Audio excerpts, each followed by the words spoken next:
अस्सलाम वालेकुम dear students, आपको कनेक्टेड क्लासरूम के क्रैश सीरीज़ में खुश आमदीद कहता हूँ।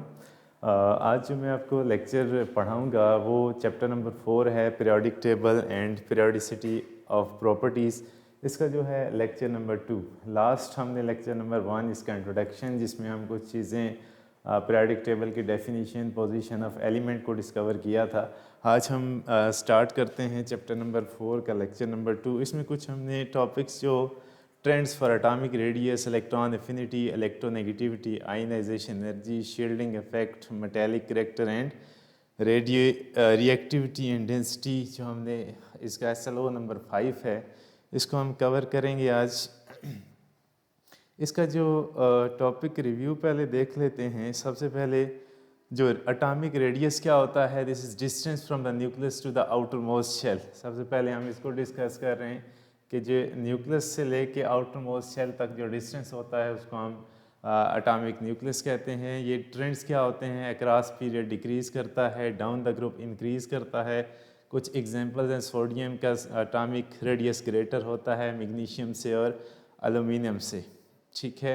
उसके बाद इलेक्ट्रॉन एफिनिटी क्या होती है, जब हम इलेक्ट्रॉन ऐड करते हैं तो उस दौरान जो एनर्जी रिलीज़ होती है उसको हम क्या कहेंगे, इलेक्ट्रॉन एफिनिटी। ये आयनाइजेशन एनर्जी के ऑपोजिट होता है। अगर हम पीरियड में जाते हैं तो ये इंक्रीज़ करता है, डाउन द ग्रुप जाते हैं तो डिक्रीज़ करता है।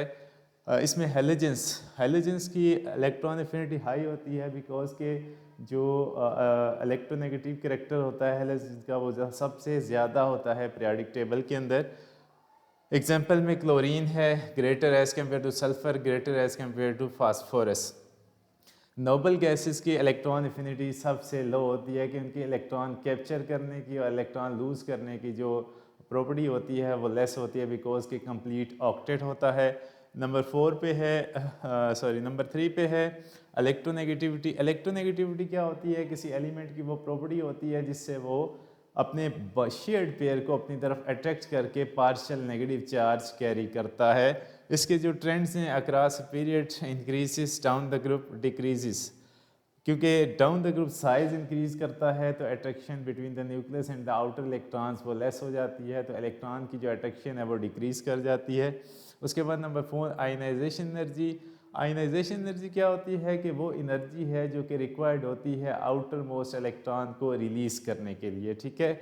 डाउन द ग्रुप ये डिक्रीज़ करती है, सेम के एटॉमिक साइज इंक्रीज़ करता है, from left to right increase करती है। उसके बाद है शील्डिंग इफेक्ट। शील्डिंग इफेक्ट क्या होता है कि reduction in the force of attraction, जो अट्रैक्शन की फोर्स है उसमें कमी को हम शील्डिंग इफेक्ट कहते हैं। शील्डिंग इफेक्ट किसके रिजल्ट के तौर पे प्रोड्यूस होता है, एटॉमिक साइज़ की इंक्रीज़ के तौर पे। जब एटॉमिक साइज़ इंक्रीज़ करता है तो शील्डिंग इफेक्ट भी इंक्रीज़ करता है। ये डाउन द ग्रुप ये इंक्रीज़ करेगा, फ्रॉम लेफ़्ट टू राइट ये डिक्रीज़ करेगा। यहाँ पे जो एरो आना चाहिए from left to right decrease करता है, ठीक है। इसको आपने ठीक कर लेना है। Larger size lower shielding effect, ठीक है। तो यहाँ पे शील्डिंग इफेक्ट आ जाएगा, IE नहीं आएगा, SE लोअर शील्डिंग इफेक्ट। उसके बाद जो मेटेलिक करैक्टर है, मेटेलिक करैक्टर मेटल से होता है। मेटेलिक करैक्टर किसी एटम की वो प्रॉपर्टी होती है जिससे वो अपने आउटर मोस्ट इलेक्ट्रॉन को लूज़ करता है, और मेटल जो होते हैं वो मेटेलिक करैक्टर रखते हैं कि अपने वैलेंस इलेक्ट्रॉन को लूज़ करने की कैपेसिटी रखते हैं। अगर डाउन द ग्रुप जाते हैं तो एटॉमिक साइज इंक्रीज़ करता है और मेटेलिक करैक्टर भी इंक्रीज़ करता है। From left to right metallic character decrease करता है और नॉन मेटेलिक करैक्टर इंक्रीज़ करता है। अब डाउन द ग्रुप ये इंक्रीज़ कर रहा है, from left to right decreases. उसके बाद जो नेक्स्ट है रिएक्टिविटी ऑफ मेटल। ये किसी एटम की जो रिएक्शन करने की पावर है वो ज़्यादा कैसे होती है, किस पे डिपेंड करती है। ये क्या करेगी, increases down the group and decreases across a period, ठीक है। जो पोटाशियम है वो हाईली रिएक्टिव होता है as compare to sodium, as compare to lithium के साथ अगर हम इसको कंपेयर करते हैं। तो कुछ इसमें एनालिसिस भी आता है, रिएक्टिविटी ऑफ नॉन मेटल्स है, और उसके बाद लास्ट पे है डेंसिटी। डेंसिटी का जो फार्मूला होता है ये मैं आपके साथ शेयर कर देता हूँ। This is mass per unit volume, ठीक है।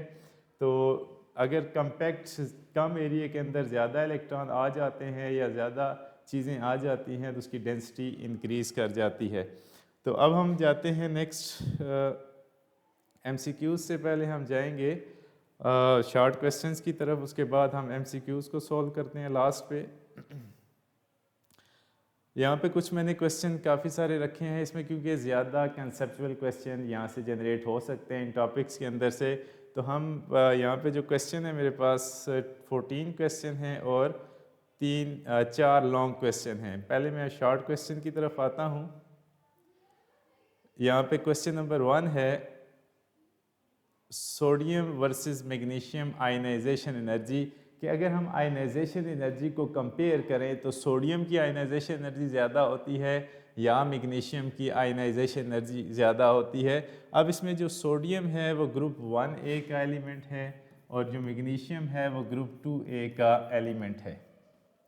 इसमें क्या कह रहा है कि sodium has lower ionization energy than magnesium because its valence electrons is further from the nucleus. इसमें आपने ये चीज़ रखनी है कि जो हम राइट साइड पे मूव करते हैं एटॉमिक रेडियस क्या करता है, डिक्रीज़ करता है। अगर एटॉमिक रेडियस डिक्रीज़ करता है तो ऐसे एलिमेंट के इलेक्ट्रॉन को निकालने के लिए ज़्यादा एनर्जी चाहिए होती है। तो इसमें जो लिख रहा है कि sodium has lower ionization energy, ये बिल्कुल ठीक लिख रहा है कि सोडियम जो है वो लेफ़्ट साइड पे है और मैग्नीशियम जो है वो राइट साइड पे है, जिससे उसके इलेक्ट्रॉन्स को निकालने के लिए ज़्यादा एनर्जी चाहिए बिकॉज कि एटॉमिक रेडियस राइट साइड पे डिक्रीज़ करता है। तो यहाँ पे आएगा जो सोडियम की आयनाइजेशन एनर्जी है, ionization energy for sodium is less than as compare to ionization energy of magnesium.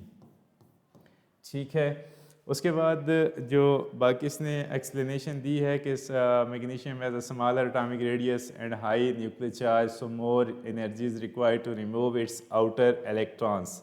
ये क्वेश्चन क्लियर है आपको, क्वेश्चन नंबर 1। उसके बाद हम MCQ की तरफ जाते हैं।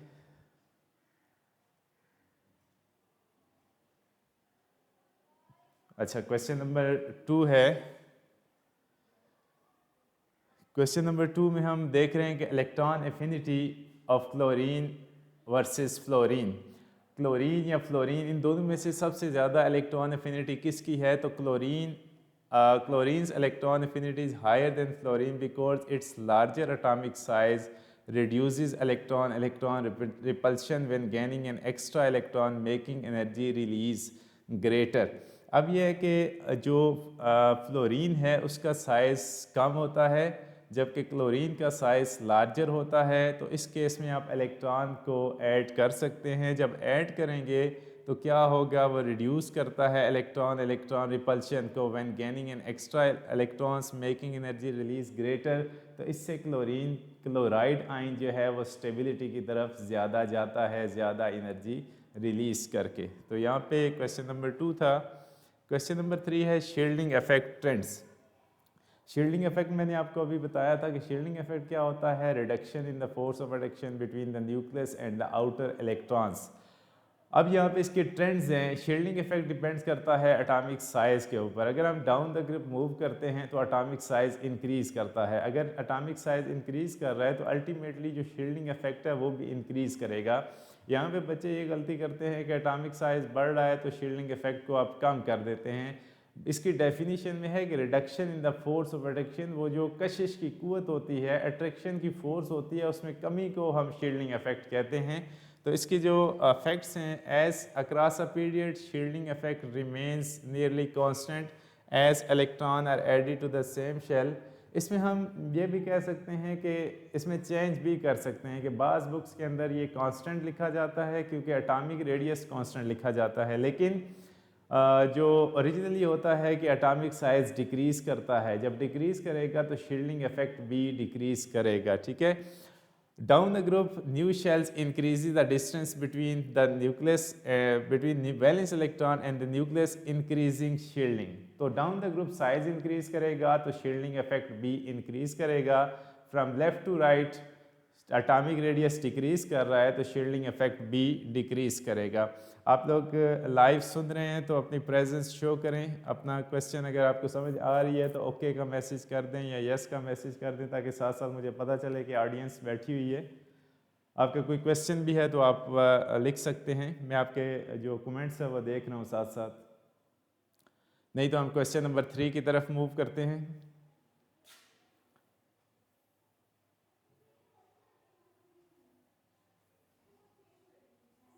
3 और उसके बाद नेक्स्ट 4 है रिएक्टिविटी ऑफ अल्कली मेटल्स। अच्छा, नेक्स्ट है रिएक्टिविटी ऑफ अल्कली मेटल्स। अब अल्कली मेटल्स जो है वो ग्रुप 1A का एलिमेंट है, 1A का। अब 1A के आउटर मोस्ट में कितने इलेक्ट्रॉन होते हैं? 1s1 जो इसकी इलेक्ट्रॉनिक कन्फिग्रेशन है, इसको हम क्या लिख देते हैं? ns1 जो अल्कली मेटल्स हैं। अब ये जो अल्कली मेटल्स हैं these are highly reactive species, क्योंकि इनके जो इलेक्ट्रॉन को लूज़ करने की कैपेसिटी है, प्रॉपर्टी है, वो हायर होती है। तो ये क्या होगा कि alkali metal have one valence electron that is easily lost due to the low ionization energy and large atomic size making them highly reactive. और ये रिएक्टिविटी डाउन द ग्रुप क्या होती है? इंक्रीज करती है, बिकॉज के down the group ionization energy decrease कर देती है, एटम अपना इलेक्ट्रॉन इजीली लूज कर सकता है और रिएक्ट कर सकता है। ठीक है, उसके बाद नेक्स्ट है हमारा metallic character trends. Metallic character metal से होता है क्या? इलेक्ट्रॉन लूज़ करने की जो पावर है वो डाउन द ग्रुप इंक्रीज़ करती है। अगर इलेक्ट्रॉन लूज़ करने की जो पावर है डाउन द ग्रुप इंक्रीज़ कर रही है, तो इसका मतलब है कि down the group metallic character increase कर रहा है। मेटेलिक करैक्टर क्या होता है कि एटम की टेंडेंसी जो वो एटम को लूज़ करने के लिए इस्तेमाल करते हैं। तो metallic character decreases across a period because nuclear attraction increases pulling electrons closer down a group, atomic size increases and electrons are easily lost, so metallic character increases. जैसे मैंने अभी आपको बताया कि दोबारा से down the group, simple words के अंदर down the group atomic size increase करता है, from left to right atomic size decrease करता है। तो मेटेलिक बॉन्ड जो मेटेलिक करैक्टर है डाउन द ग्रुप इंक्रीज करेगा, from left to right decrease करेगा। ठीक है, उसके बाद है इलेक्ट्रोनेगेटिविटी ऑफ नोबल गैसेस। अब नोबल गैसेस क्या हैं? ये पीरियोडिक टेबल में किस ग्रुप से बिलोंग करती हैं? तो ये पीरियोडिक टेबल में 8th A ग्रुप से बिलोंग करती हैं। इनके आउटर मोस्ट शेल के अंदर हीलियम के 2 इलेक्ट्रॉन होते हैं, जबकि बाकी तमाम नोबल गैसेस के आउटर मोस्ट में 8 इलेक्ट्रॉन्स होते हैं। तो इनकी जो आयनाइजेशन एनर्जी है या इलेक्ट्रोनेगेटिविटी है वो ना होने के बराबर है, बिकॉज के ये इलेक्ट्रॉन की तरफ अट्रैक्शन शो नहीं करती हैं नॉर्मल कंडीशंस के ऊपर। इलेक्ट्रोनेगेटिविटी बॉन्ड पेयर को अपनी तरफ अट्रैक्ट करना होता है। तो यहाँ पे है कि नोबल गैसेस है full valence shells and do not gain electrons under normal conditions, so electronegativity is undefined in this case कि नॉर्म अगर आप कंडीशंस को चेंज करते हैं तो फिर उनकी जो इलेक्ट्रॉन की कन्फिगरेशन है उसको हम डिस्टर्ब कर सकते हैं। जब आप इलेक्ट्रॉनिक कन्फिगरेशन को डिस्टर्ब करेंगे तो फिर उनके लिए इलेक्ट्रोनेगेटिविटी का फैक्टर डिफाइन किया जा सकेगा। ठीक है, उसके बाद जो है पोटाशियम वर्सेस सोडियम रिएक्टिविटी। अगर सोडियम और पोटाशियम को हम कंपेयर करते हैं तो दोनों केसेस में सबसे ज़्यादा रिएक्टिव स्पीशी कौन सी है? तो दोनों केसेस में potassium reacts more violently with water than sodium because its valence electrons is further from the nucleus and less tightly held making it easier to lose. अब पोटाशियम का जो एटॉमिक नंबर है वो 19 है और सोडियम का जो एटॉमिक नंबर है वो 11 है। पोटाशियम डाउन द ग्रुप मौजूद होता है और सोडियम जो है वो अप इन द ग्रुप मौजूद होता है। तो down the group atomic size increase करता है जो कि रिस्पॉन्सिबल होता है शील्डिंग इफेक्ट का। अब शील्डिंग इफेक्ट क्या होता है? Reduction in the force of reduction. जब शील्डिंग इफेक्ट इंक्रीज हो जाएगा तो वो इलेक्ट्रॉन जो आउटर मोस्ट शेल के अंदर हैं वो न्यूक्लियस की गिरफ्त से आज़ाद होना शुरू हो जाते हैं या वीकली अट्रैक्ट होते हैं, तो उनको ईज़िली लूज़ किया जा सकता है। तो पोटाशियम जो है वो हाईली रिएक्टिव होता है एज़ कम्पेयर टू सोडियम। उसके बाद नेक्स्ट क्वेश्चन है ionization energy down a group. अब आयनाइजेशन एनर्जी को सबसे पहले डिफाइन करते हैं कि आयनाइजेशन एनर्जी होती क्या है। ये मिनिमम अमाउंट ऑफ एनर्जी होती है जो कि रिक्वायर्ड होती है किसी भी एटम के आउटर मोस्ट शेल से इलेक्ट्रॉन को निकालने के लिए। ठीक है, और ये हमेशा ऐड अप होती है, उसके बाद इलेक्ट्रॉन लूज़ करता है। अब जिन एटम्स के साइज़ ग्रेटर होते हैं उनके लिए जो आयनाइजेशन एनर्जी है वो लेस रिक्वायर्ड होती है, और जिनके एटॉमिक साइज़ कम होते हैं उनके लिए आयनाइजेशन एनर्जी ग्रेटर रिक्वायर्ड होती है। तो इसने कहा है कि डाउन द ग्रुप। अब डाउन द ग्रुप क्या हम लिखेंगे कि एटॉमिक साइज जो है वो इंक्रीज कर रहा है, attraction between the nucleus and outer electron वो डिक्रीज कर रही है। तो इलेक्ट्रॉन को ईजिली रिमूव किया जा सकता है। अगर इलेक्ट्रॉन को ईजिली रिमूव किया जा सकता है तो उनकी आयनाइजेशन एनर्जी क्या हो जाएगी, डिक्रीज कर जाएगी। तो यहाँ पे लिखा गया है कि ionization energy decreases down the group because valence electrons are further from the nucleus due to the more shells making them easier to remove despite increasing nuclear charge. हालांकि down the group nuclear charge भी increase कर रहा है, लेकिन उस तरह से increase नहीं करता जैसे कि ग्रुप के अंदर पीरियड के अंदर इंक्रीज कर रहा होता है, तो एटॉमिक रेडियस डिक्रीज करता है। अब इसके साथ कंपैरिजन में क्वेश्चन नंबर 9 है atomic radius of aluminium versus magnesium. अब एल्यूमिनियम और मैग्नीशियम का अगर पीरियड नंबर देखा जाए, जैसे मैग्नीशियम है तो इसका एटॉमिक नंबर 12 है, 2, 8 एंड 2। इसी तरह से एल्यूमिनियम का जो एटॉमिक नंबर है वो 13 है, 2, 8 एंड 3। इसका मतलब है दोनों का जो पीरियड नंबर होगा वो 3rd होगा। अब अगर पीरियड के अंदर एटॉमिक रेडियस को डिस्कस किया जाता है तो पीरियड में from left to right atomic radius decrease करता है। ठीक है, क्यों डिक्रीज करता है, इसकी भी रीज़न है कि जो एटॉमिक नंबर है वो इंक्रीज कर रहा होता है, न्यूक्लियर चार्ज एटॉमिक न्यूक्लियस वो इंक्रीज करता है, लेकिन शेल जो है वो सेम रहते हैं। उसी शेल के अंदर नंबर ऑफ इलेक्ट्रॉन इंक्रीज कर रहे हैं। न्यूक्लियस क्या करेगा, उन इलेक्ट्रॉन्स को अपनी तरफ अट्रैक्ट करेगा, जिससे साइज ओरिजिनल पोजीशन से ऑर्बिट डिक्रीज करके जो न्यू एटॉमिक रेडियस जनरेट होगा वो लेस हो जाएगा as compare to original atomic radius because of increasing nuclear charge. Aluminium has smaller atomic radius than magnesium because it has more proton, increasing nuclear attraction and pulling electron closer despite higher mass।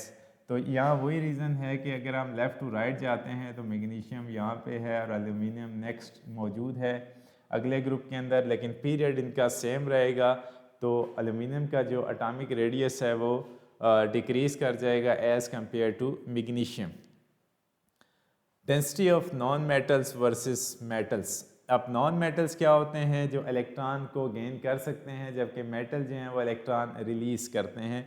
Density क्या मतलब होता है, इनकी close packing. अगर close packing condense होती है तो उस चीज़ की डेंसिटी भी ज़्यादा होगी। उनकी पार्टिकल्स के दरमियान अगर स्पेस नहीं होती तो उसकी डेंसिटी भी ज़्यादा होती है। Non metal generally high dense higher density than metal in the same period because their atoms are smaller and electrons are closely packed, increasing mass per unit volume। ठीक है, कि उनका जो mass होता है वो स्मॉल एरिया के अंदर फिक्स हो जाता है, जिससे उनकी डेंसिटी इंक्रीज कर जाती है। नेक्स्ट है shielding effect and electron attraction. Shielding effect क्या होता है, ये मैंने अभी आपको बताया है कि reduction in the force reduction between nucleus and outer electron. अब inner electron repel valence electron reducing the effective nuclear attraction. This explain why valence electron are easier to remove in larger atom. अब जो valence electron है ये easily remove क्यों हो सकते हैं, जो इनर इलेक्ट्रॉन्स होते हैं वो रिपेल करते हैं वैलेंस इलेक्ट्रॉन को, जिससे क्या होता है इनके ऊपर जो न्यूक्लियस का होल्ड होता है वो वीक हो जाता है। जो न्यूक्लियस के करीब इलेक्ट्रॉन होते हैं उनके ऊपर उसका होल्ड ग्रेटर होता है, जिससे क्या होता है शील्डिंग इफेक्ट इंक्रीज करता है और उन इलेक्ट्रॉन को रिमूव करना आसान हो जाता है। क्वेश्चन नंबर 12 है इलेक्ट्रोनेगेटिविटी वर्सेस मेटेलिक करैक्टर। अब इसमें है कि high electronegativity elements tend to gain electron rather than lose them. अब इलेक्ट्रोनेगेटिव एलिमेंट वही होता है जो शेयर्ड पेयर को इलेक्ट्रॉन को अट्रैक्ट करने की पावर रखता है।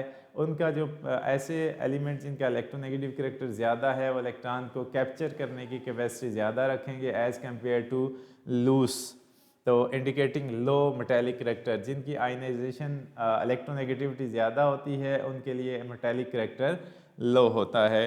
Density anomaly in lithium, sodium or potassium. Lithium has the lowest density anomaly due to less efficient crystal packing compared to sodium and potassium। ये सिंपल सा था। उसके बाद non metal reactivity trends. Non metal की जो reactivity होती है increase करती है cross period because atom have higher electronegativity and more tendency to gain electrons. ठीक है, अब जो लॉन्ग क्वेश्चन है वो atomic radius and ionization energy trends, ये मैं आपको बता चुका हूँ शॉर्ट क्वेश्चंस के अंदर।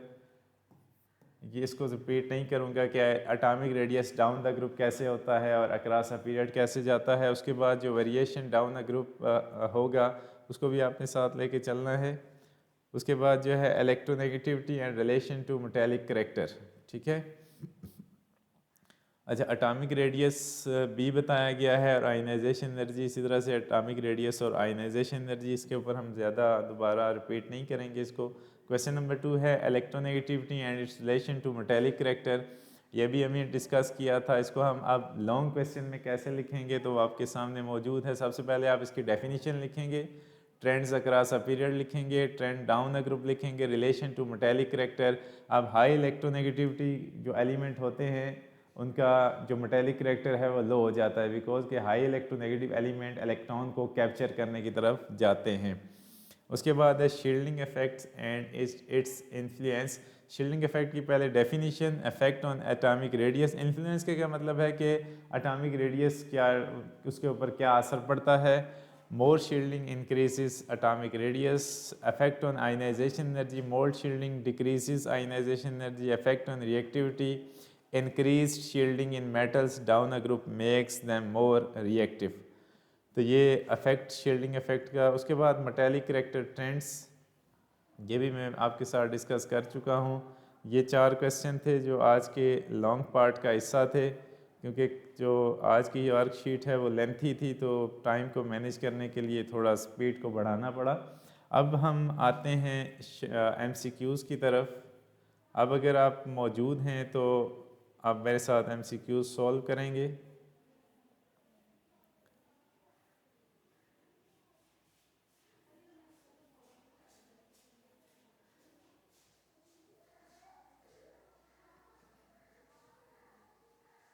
अच्छा, सबसे पहला है atomic radius generally decreases across a period because shielding effect increases, nuclear charge increases, number of shell increases, atomic mass increases. तो आप लोग सारे MCQs की तरफ आ जाएं। 5 से 7 मिनट आपके लूँगा। अब आपने जो चीज़ सीखी है, जो आप वर्कशीट देख रहे थे, atomic radius generally increases decreases across a period because, online है, ठीक है।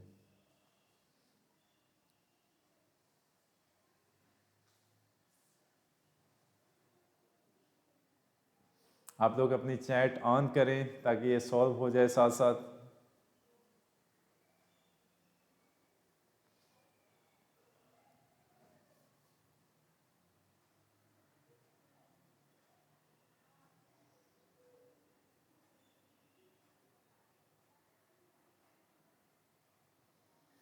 तो पहला जो है atomic radius generally decreases across a period because, यहाँ पे शील्डिंग इफेक्ट इंक्रीज नहीं करता across a period, nuclear charge increase करता है, नंबर ऑफ शेल इंक्रीज नहीं करते, एटॉमिक मास इंक्रीज नहीं हो।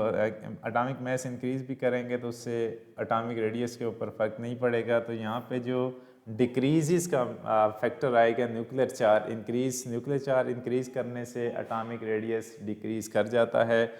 उसके बाद क्वेश्चन नंबर 2 है which element has the largest atomic radius, sodium, magnesium, aluminium या सिलिकॉन।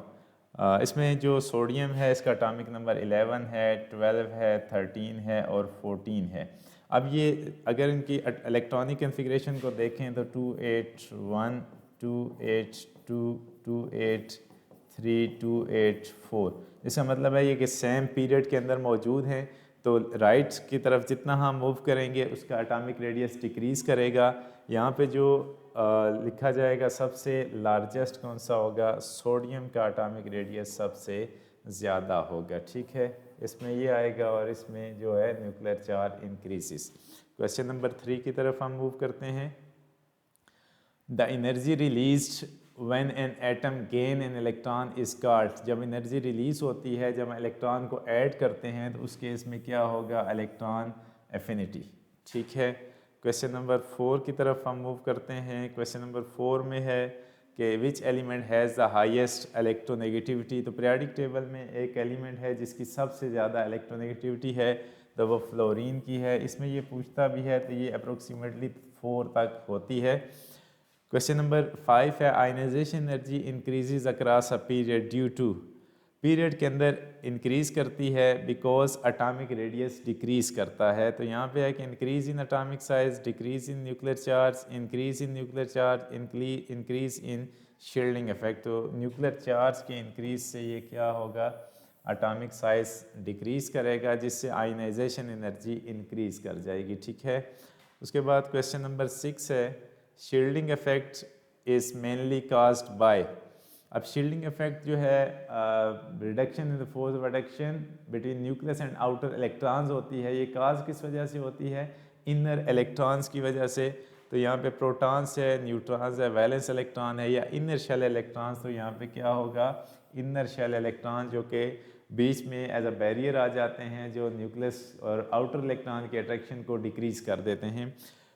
उसके बाद है मेटेलिक करैक्टर इंक्रीजेस। अब मेटेलिक करैक्टर इंक्रीज़ करता है डाउन द ग्रुप, ये इंक्रीज़ करता है due to increase in atomic size. तो यहाँ पे हम देखें from left to right in a period, from top to bottom in a group with increase in electronegativity with decrease in atomic size. अगर यहाँ पे जो ऑप्शन बेस्ट है from top to bottom in a group, तो atomic character increase करता है। Question number 8 है, which metal is most reactive. अब अगर हम इसको कंपेयर करें तो लिथियम, सोडियम और पोटाशियम सेम ग्रुप एलिमेंट्स हैं। तो अगर इनसे पोटाशियम, मैग्नीशियम तो 2 इलेक्ट्रॉन वाला ये अलग हो जाता है। तो इसमें अगर हम देखें तो डाउन द ग्रुप अगर जाते जाते हैं तो रिएक्टिविटी इंक्रीज़ करती है। तो सबसे ज़्यादा जो रिएक्टिव होगा वो यहाँ पे पोटाशियम होगा, क्योंकि इस तरफ हम जा रहे हैं तो जो लिथियम है वो टॉप इन द ग्रुप है, सोडियम उसके नीचे है और पोटाशियम उसके नीचे है, और मैग्नीशियम जो है वो उस ग्रुप का मेंबर नहीं है। मैग्नीशियम ग्रुप 2 एलिमेंट का मेंबर है और this is alkaline earth metal.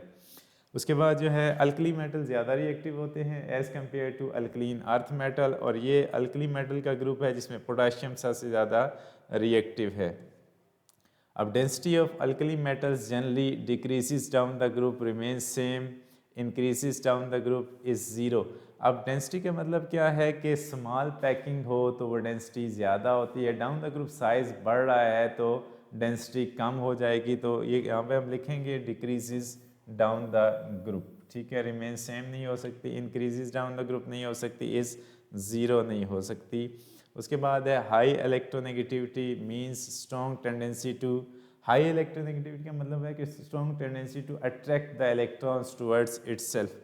Loose electron gain electrons, lose proton gain neutrons. तो यहाँ पे बेसिकली जो इलेक्ट्रोनेगेटिविटी हम देखते हैं वो बॉन्डेड पेयर्स के अंदर होती है, जिसमें वो बॉन्डेड पेयर को अपनी तरफ अट्रैक्ट करता है। ठीक है, ये थे आज के MCQs। और आज का जो चैप्टर था इलेक्ट्रो जो पीरियोडिक टेबल था और उसकी पीरियोडिसिटी ऑफ प्रॉपर्टीज़, जिसका लेक्चर नंबर 2 आपके सामने डिस्कस किया गया था, और इसका जो पीरियोडिक प्रॉपर्टीज़ रिव्यू, आज का लेक्चर जो है वो इसी पे वाइंड अप होता है। अगर आपका कोई क्वेश्चन है तो आप डिस्कस कर सकते हैं। वैसे मैंने आपको टाइम दिया था लेकिन कोई क्वेश्चन अभी तक नहीं आया, तो होप्स हो कि आपको ये लेक्चर जो है वो अंडरस्टैंड हो गया होगा। कल इस चैप्टर का जो है वो लेक्चर नंबर 3 हम स्टार्ट करेंगे और उसके बाद फर्दर हम ऑन मूव करेंगे।